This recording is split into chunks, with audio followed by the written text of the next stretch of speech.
I love him. He was so funny. Oh, he's hilarious. He's hilarious. Good luck, David. Keep it going. Keep representing Cleveland. We love you. He done knew how to stink in the country. That's y'all, right. rest of the world, get hip to David Arnold. That's I'm right. telling y'all. Yo, Cleveland! Welcome to the stage, David Arnold! I'm here with TV20 right now. We're doing a piece, and we letting people know I'm from Cleveland. Right. I'm Cleveland strong.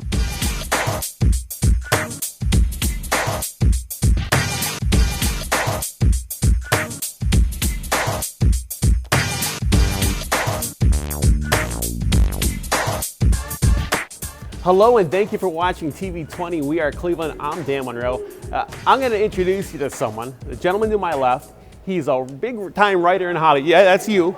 Big-time writer in Hollywood. Wrote for House of Pain, Meet the Browns, Fuller House on Netflix, my kid's favorite show.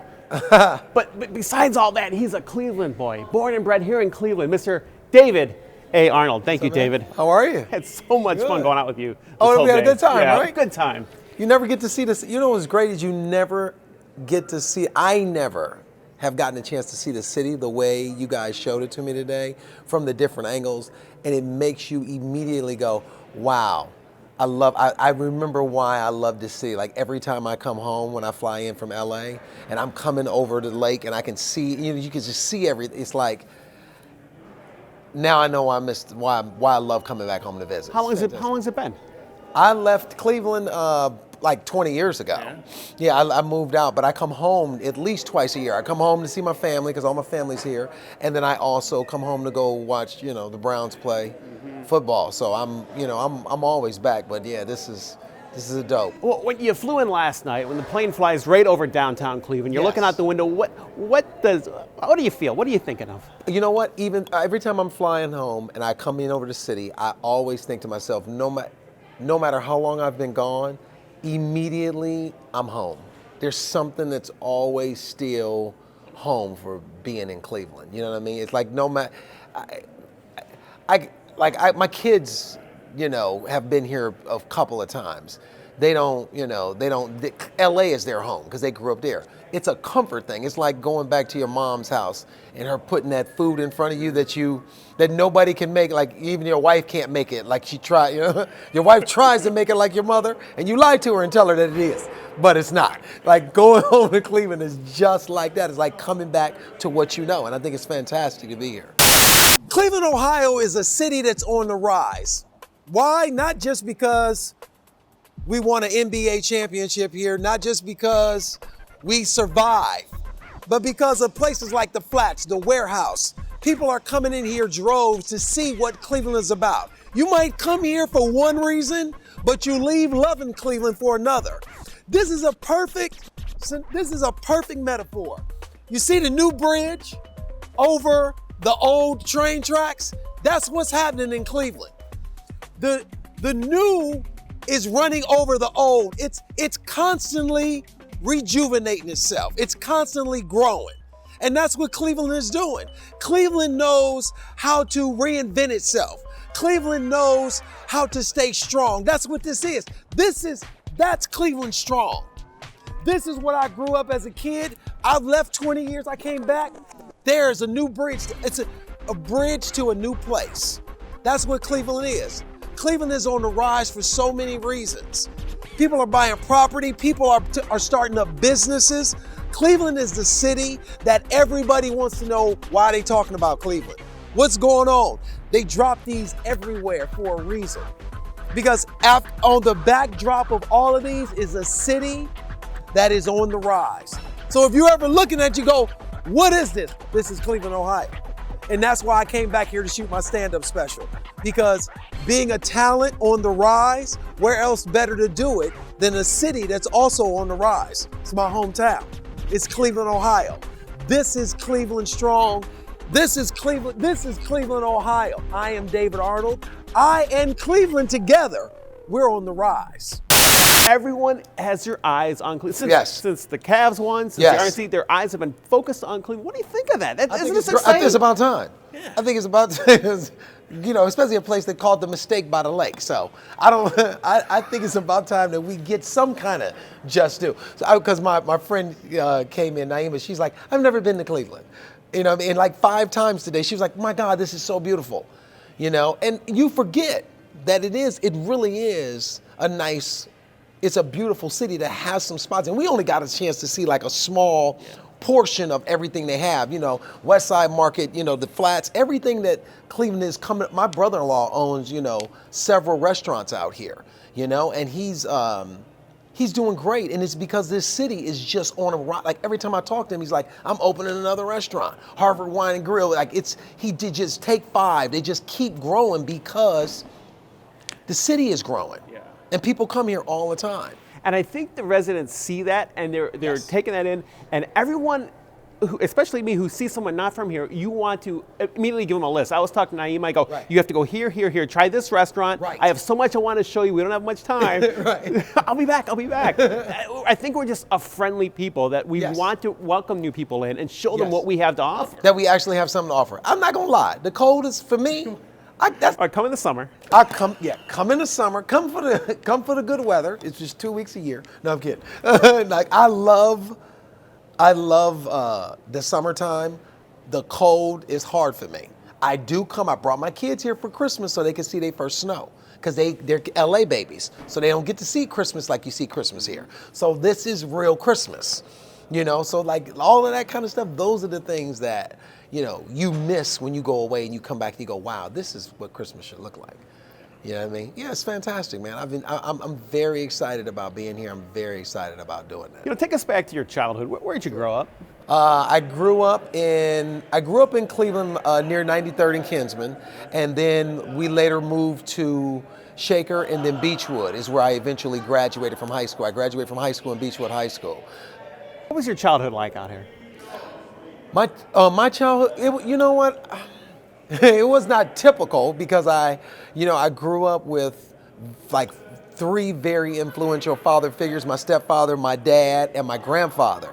So, and they were also different because my stepfather, who is now inducted into the Rock and Roll Hall of Fame right down here, he was one of the original members of the OJs.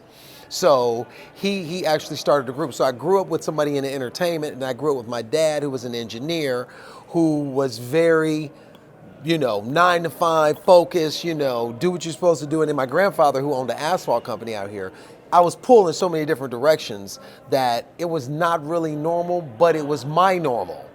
So now that's why I realize how I fit in this world of entertainment, the way I do stuff.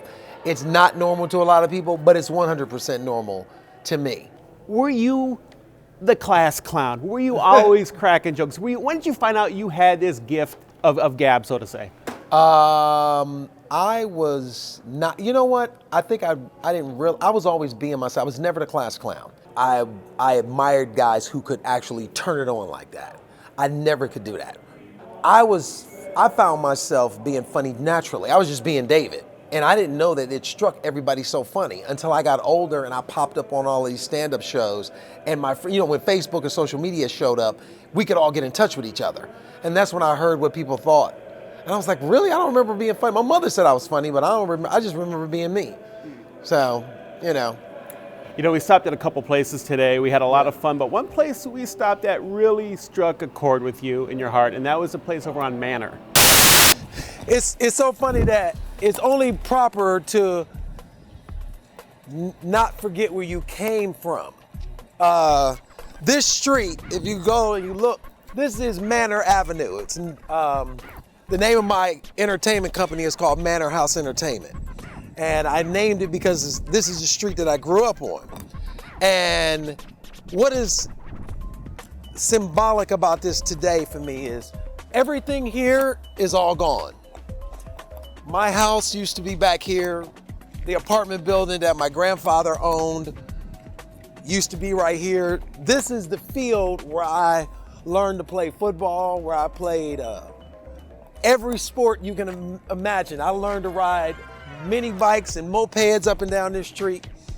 My grandfather moved in here and he had an asphalt company called Wooding Asphalt.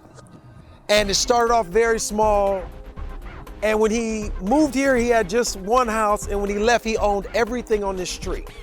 And by the time we left, Grandpa owned everything on the street. All of it is gone now. And the only thing left on this street is his house. Like, this is literally the house that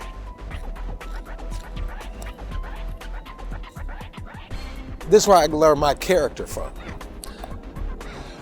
This is where I got my work ethic from. This is where I didn't lose myself at. Even though I work in a business that is make pretend and believe.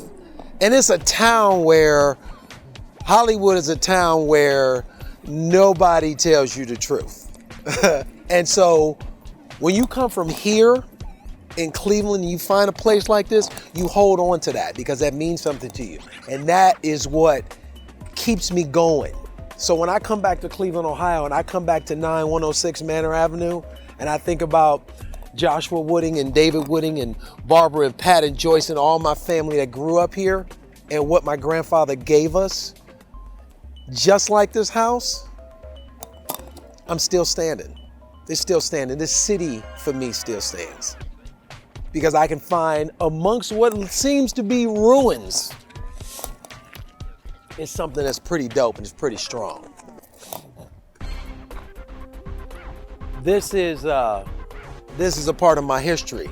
This is a part of my history. This is a part of who I am. This is a part that I will take with me when I go on stage tomorrow night. Because the only thing you've ever wanted to do was to leave someplace and come back and know that you did good. I've done good. My grandfather would be proud. I know that. When I went to Manor Avenue, like I think I told you that place, I remember being populated with houses and apartment buildings. And when my grandfather moved there when I was a kid, you know, he had the house and then he eventually owned everything on the street. And now to go back there some 30 years later, the only house to stand in is his. And I thought that's so symbolic for me and all the stuff that I've been through in my life and being in this, having staying power in this business, trying to find a way to, you know, I remember when I moved to Los Angeles, I had 2 trash bags of clothes and 3 addresses to comedy clubs. That's it. I didn't have any friends. I didn't have any contacts. I didn't have any leads. I didn't have any of that, you know. All I had was the desire to be successful. And that desire came from Manor Avenue. So when you get a chance to go back and when I get a chance to go back and I get a chance to see where I came from and, you know, what was instilled in me, it's like coming here kind of like refills your tank to be able to go back and continue in this business and do what I do, which is not easy at all, you know. You know, and a lot of what we talked about today is being Cleveland strong. Yes. And I think that's something you get, especially from your friends and family. Yes. Here in Cleveland, it's a way that you present yourself to other people. People Yes. don't understand how Clevelanders are. Right. That Exactly. Cleveland strong is part of that. It's your heart and soul, I think. Yeah.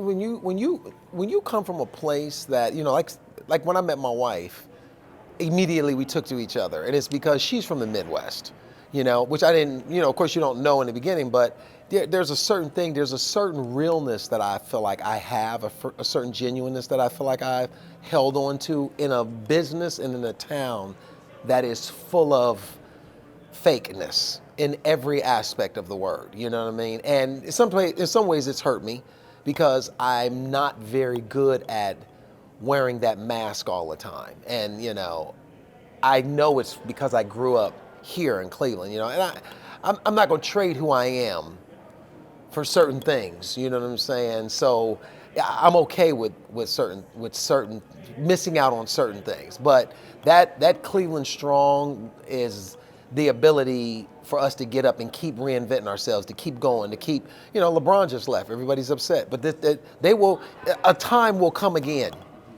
You know, Cleveland is, you know, the Browns have won 3 games this season. You would think we're on our way to the Super Bowl. Let me tell you about my memories growing up as a Browns fan. First of all, it's a religion. Being a Cleveland Browns fan is in my DNA. These colors behind me have destroyed my heart at times, but I stay with it. If you cut me, I bleed orange. I've been a Browns fan. Brian Sight, Reggie Rucker, that's who I grew up with. Those are the people that instill grit in me. I remember when Brian Sight threw an interception to Davis against the Raiders, and we got put out of the playoffs. I was about 10. I cried for 6 weeks. My wife left me twice. I ain't cried that much. Then I've cried. They broke my heart. They broke my heart more than my wife. When they left and went to Baltimore, I was in a depression. Everybody in this city lost weight. Nobody. Everybody big again now. Look around, everybody big. Because we got Mayfield now. We got hope again. The Browns bring you hope. This is the thing about being from Cleveland. Quit ain't in us. You know what I'm saying? And I'm in a business, as a stand-up comedian and a television writer, I'm in a business where they will try to make you think you can't do it. But when you come from here, when you come from Cleveland, quit ain't in you when you come from Cleveland. And that's why when I decided to shoot my stand-up special, they asked me where I wanted to shoot it. And I said, there's no place to shoot my stand-up special but home in Cleveland, because I refuse to quit. And I learned how not to quit. Reggie Rucker, Mike Pruitt, Ernest Biner. I know you fumbled twice and ruined my dreams. I forgive you. I want you to know, I forgive you. We keep pushing. And I got all that from the Cleveland Browns. One of my friends who I wrote on Fuller House with, first day of writing, I had a Cleveland shirt on. He had a Browns hat on. And we were like... Kindred spirits right there. Exactly. Immediately, we became friends because we know nobody wears anything from Cleveland unless you're from Cleveland, especially in LA. Mm-hmm. So, that connection, that kind of thing is, you hold on to that. That's something that's special to me. So to get a chance to go back and see where I came from and hit spots in this city that remind me how beautiful the city is and how much it's on a rise, you don't get that anywhere else. One thing when I think about Cleveland Strong is being able to take risks and being able to chase your dream. Now, I imagine, you said you went to LA with trash bags. I had you with a suitcase, but right. Trash bags is better. Yes. And I imagine you also had a notebook full of material and a dream. That's a big risk to leave what's comfortable and head out to what you don't know, the unknown, and make something of yourself. That's exactly it. I had been doing stand-up for maybe a year, so I had about 10 minutes worth of material, an idea and a dream, like literally. And I didn't even have a car, and I caught the bus to the comedy clubs to just find out when I could get on stage. And with the support of my family back here from home, you keep pushing. Like, I would always say to my grandfather, what my grandfather would do, what he would say. And he was like, you get back what you put out. And I put out a lot of work. I've had some great successes, and I've had some hard not so successes. But through it all, I really honestly believe, because of where I come from, there's no quit in me. Because I feel like that about the city. Like the people, there's no quit. Like today I was struggling to be out in the cold a couple times. Like in the middle of us out there filming, I'm like, I don't miss this. This the part I could, if I had one note about Cleveland, is do better with the cold. Listen, but you know what? When I come to watch the Browns, I have access to suites, but I always watch it in the stands. Outside in the stands. It's better in the, it's just some stuff is better. So, yeah, man, it is a risk. It's a risk to come out and do something that nobody thinks that you can do. It's a risk to step away from what's comfortable and go, I have to follow my heart. I have to follow my passion. And to be able to come back here and film my stand-up special in front of people who, I'm sure there's some people who didn't believe, and I'm sure there's some people who always believe. But at the end of the night tomorrow, they'll all be believers.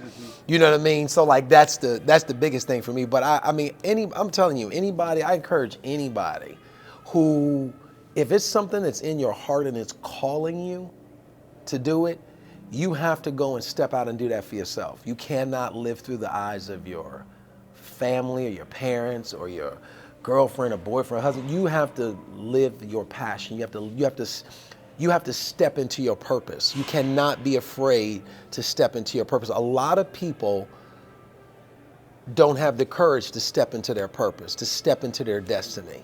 And just because you do that doesn't mean it's going to be easy. It's supposed to be hard. I also teach a stand-up comedy class.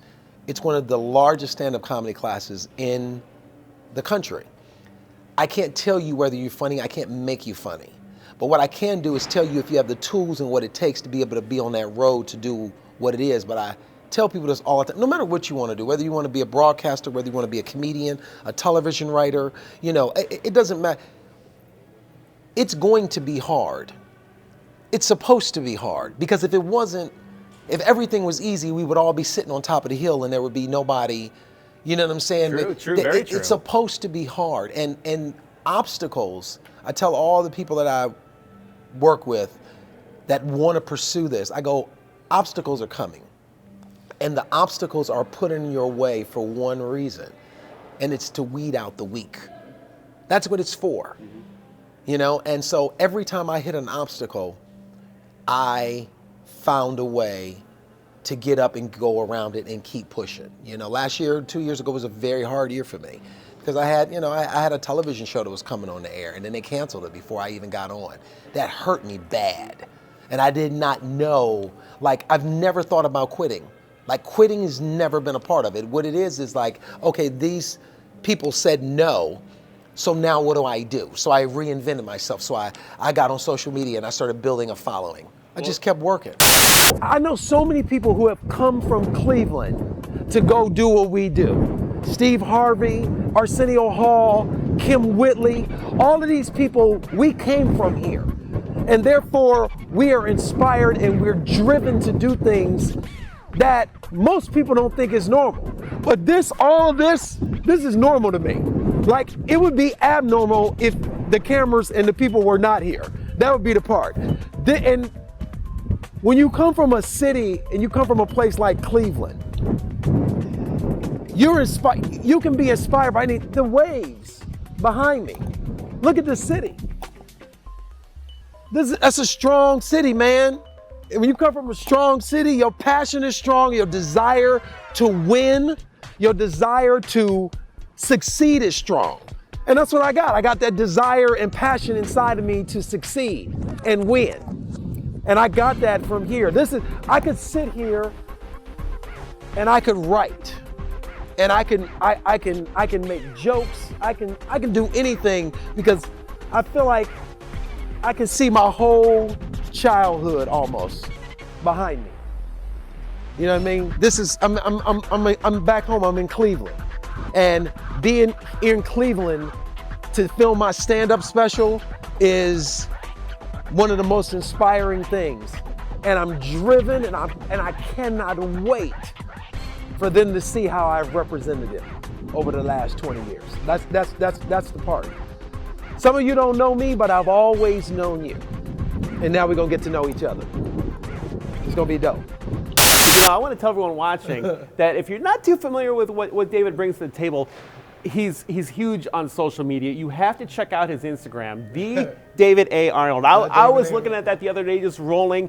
Your observational humor is just top notch. Oh, thank you. Just top notch. Thank you very much. I do a lot of stuff about because I'm married, my wife and kids and 2 daughters. So I ground a lot of my stuff in my family. My kids and my daughters do a lot of the videos with me, and they're having a ball.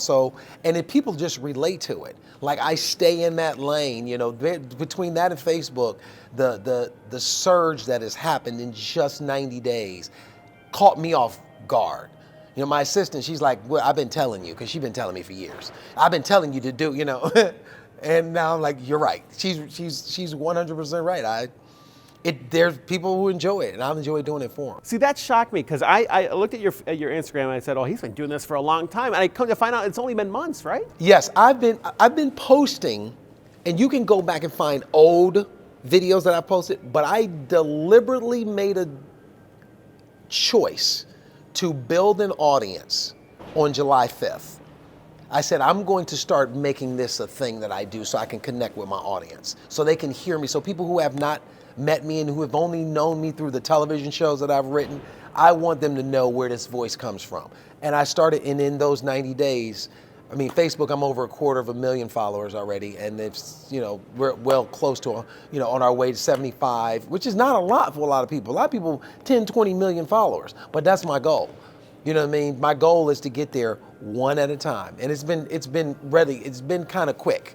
I didn't know, you know, that it would move this quickly, but it is. It's dope. David, thank you so much. Thank you, man. You know, you live in LA, but your heart's still in Cleveland. It's always going to be in Cleveland. Strong. Cleveland strong, Cleveland baby. strong. All right.